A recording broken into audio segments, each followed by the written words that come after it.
নমস্কার বন্ধুরা, আমি শর্মিষ্ঠা কিচেনে সবাইকে স্বাগত। আজকে আমি আপনাদের সঙ্গে একটা দারুণ স্বাদের রেসিপি শেয়ার করব, ছানার মাখা সন্দেশ। চলুন দেখে নিই, আর ভিডিওটা আপনারা প্রথম থেকে শেষ পর্যন্ত অবশ্যই দেখবেন, না হলে বুঝতে পারবেন না যে আমি কিভাবে বানাচ্ছি।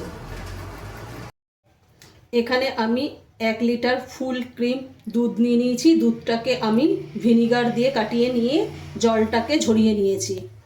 এই দেখুন ছানা কত সুন্দর হয়েছে। আর এখানে নিয়েছি আমি কাজু আর কিশমিশ, আর এখানে চিনি নিয়েছি। চিনিটাকে আমি মিক্সিতে পেস্ট করে নেব। এবার আমি ছানাটাকে হাত দিয়ে ভালো করে মিক্সড করে নেব।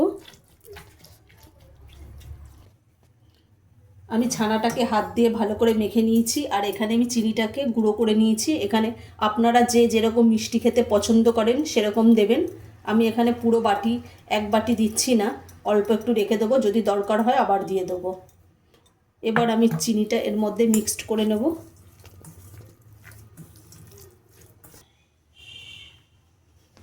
চিনি দিয়ে ছানাটাকে ভালো করে মাখা হয়ে গেছে, আর আমি এই 1 বাটি পুরো চিনিটাই আমি দিয়ে দিয়েছি। আমি গ্যাসটা ধরিয়ে দিলাম, কড়াইটা আমি বসিয়ে দিচ্ছি। আমি কড়াইয়ের মধ্যে 1 চামচ ঘি দিয়ে দিলাম। ঘিটাকে আমি ভালোভাবে গরম করে নিয়েছি। এবার আমি ছানাটা দিয়ে দেবো। এবার আমি ছানাটাকে ভালো করে নাড়িয়ে চাড়িয়ে একদম শুকনো করে নেব। এইভাবে ভালো করে নাড়তে হবে, নাহলে নিচে লেগে যেতে পারে।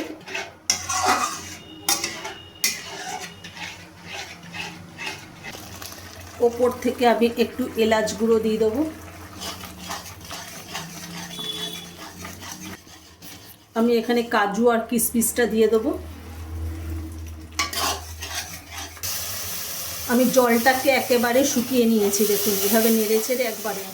এবার আমি এটাকে নামিয়ে নেব।